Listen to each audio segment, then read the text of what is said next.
Good afternoon, everyone. My name is Johanna Lira, and I'm the marketing manager of Bumproof. My team and I are here today to talk about who we are and what we do. Bumproof is the ultimate cup holder. Our mission statement is that we are a convenient solution to keep your water bottle safe in those bumpy car rides. Our slogan as a company is "Don't spill it, sip secure, and drive." And our value proposition that differentiates us from other competitors is that our brand is completely environmentally driven and our product is made out of recycled plastic. We have two variations. One is a silicone option and the other one is a hard plastic one. The silicone is designed to fit any size bottle and it will mold to it. The hard plastic is simple and more durable. It's important to mention that both variations are completely eco-friendly. Now, we've looked at the macro environment of both Australia and Utopian, and we have analyzed cultural, demographic, and social trends that could potentially affect us. On the cultural factors, we have found that both Australians and Utopians are very sustainably and environmentally aware, as well as both hold a lot of international people, which might inflict multiculturalism. On the demographic aspect, both Australians and Utopians have a lot of disposable income and high levels of education, which might actually give us a little bit of an insight into how and why they're so sustainably aware and how much they value the environment. And finally, on the social factors, we have found that according to census data, Utopians are very invested on their health and green products, and at the same time very interested on active lifestyles and on sports brands. The technology aspect, Australia has been experiencing a lot of growth on e-commerce and use of mobile services. Utopian has constant use of technology as most of the population is part of Gen Z.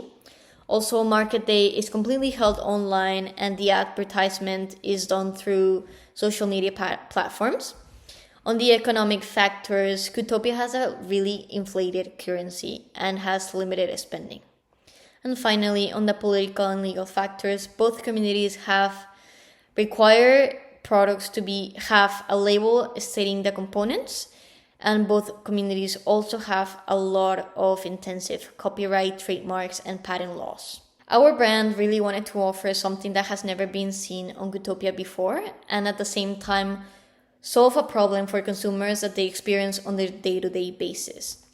You will find that our product reflects on the trends previously analyzed. We looked at trends going on in the community that would suggest people are constantly drinking water and might give our product a use. We looked at trends like growing interest on health and fitness, sports, and outdoor adventures. Through census data, we found out that 63% of Utopia's population has an interest on at least one of these trends related to Bumproof.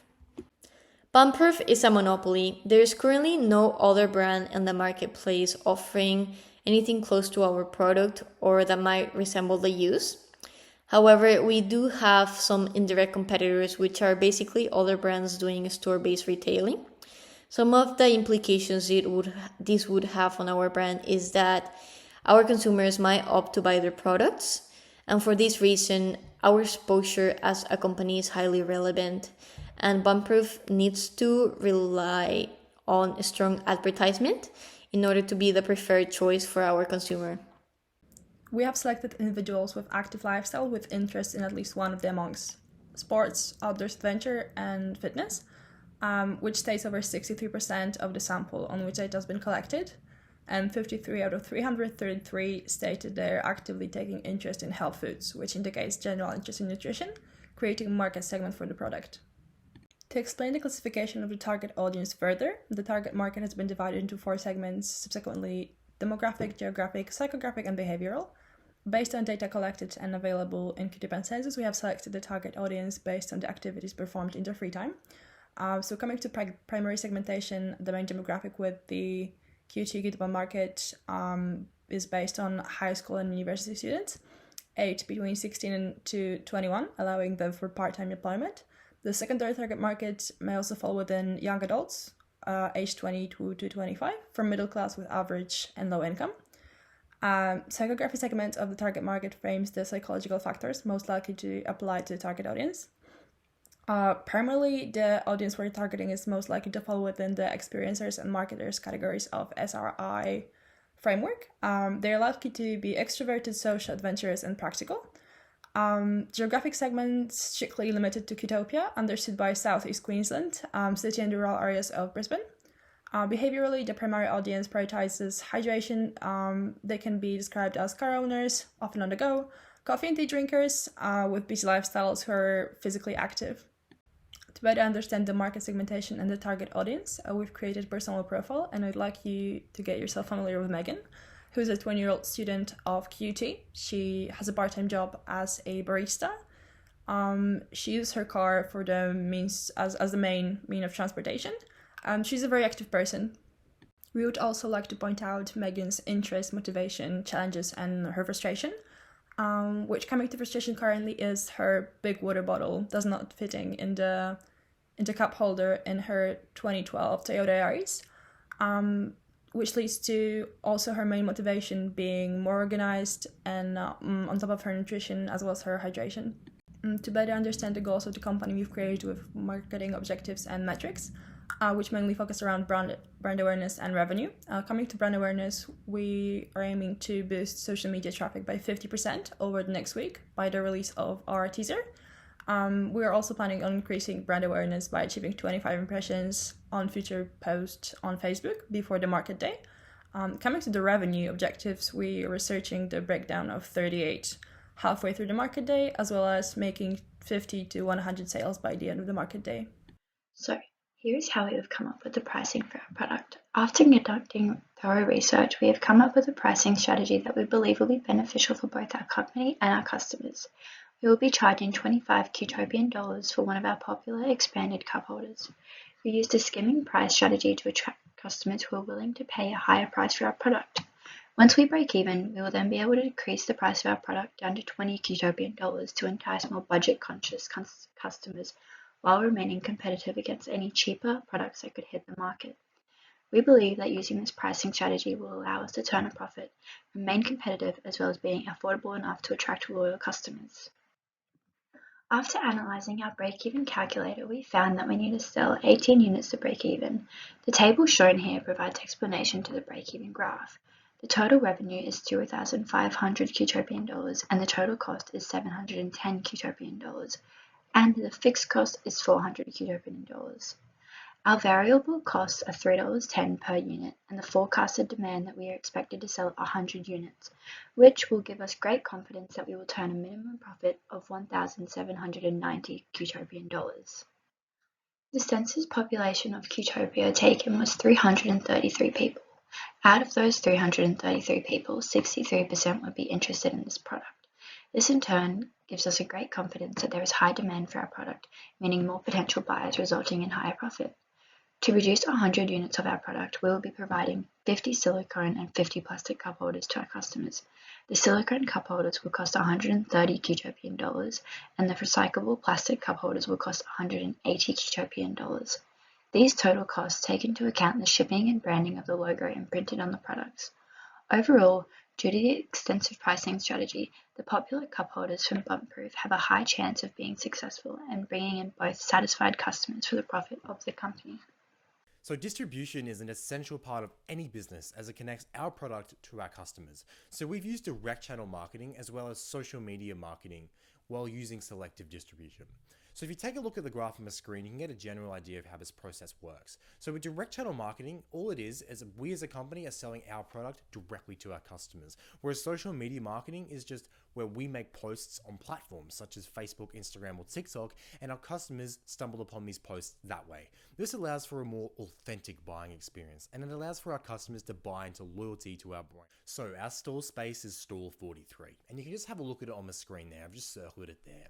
So there's some implications with this space, mostly it being less prominent as opposed to some of the other ones above it, which means we have to optimize it and use it effectively. And I'll talk more about this on the next slide. So on market day, we expect to sell approximately 100 units, as mentioned by Michaela before.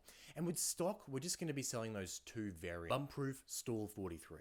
So it's critical what we put in this space actually communicates what we're trying to sell. So what we're looking for is advertising that stands out, is unique, and is actually relevant to our target audience. But it's also important that it creates an emotional connection and it actually establishes a call to action. So if you take a look on the bottom right, I've sort of created this little table here, and it gives us a visual representation of what it means to stand out against our competitors.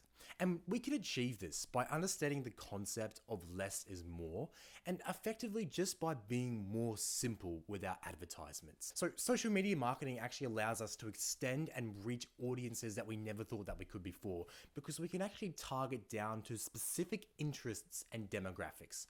And overall, it allows us to just be more creative with our marketing, and it allows us to actually connect with our customers. You know, we can talk to our customers, we can understand their feedback.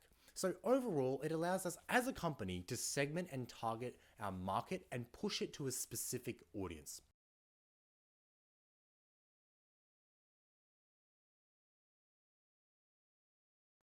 As the project manager, one of my main duties is to ensure that the project is delivered not only on time but efficiently with high ethical standards, which in our language is finding that road to success.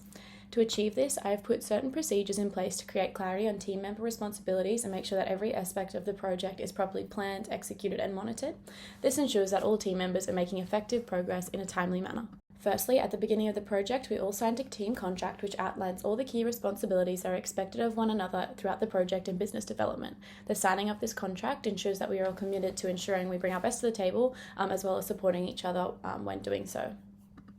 Accountability from the team, I developed a meeting log which shows if each bump-proof team member has attended the planned weekly meeting or not. This information has been useful in tracking participation rates, as well as identifying any communication gaps or issues that need to be addressed. Furthermore, the corporate social responsibility or CSR notions have been set in place just to ensure that the ethical, social and environmental impacts of the company align with the concern of the stakeholders. Table 1 on the screen here shows where the company aims to sit on the ethics versus social responsibility scale, ideally being both ethically and socially responsible.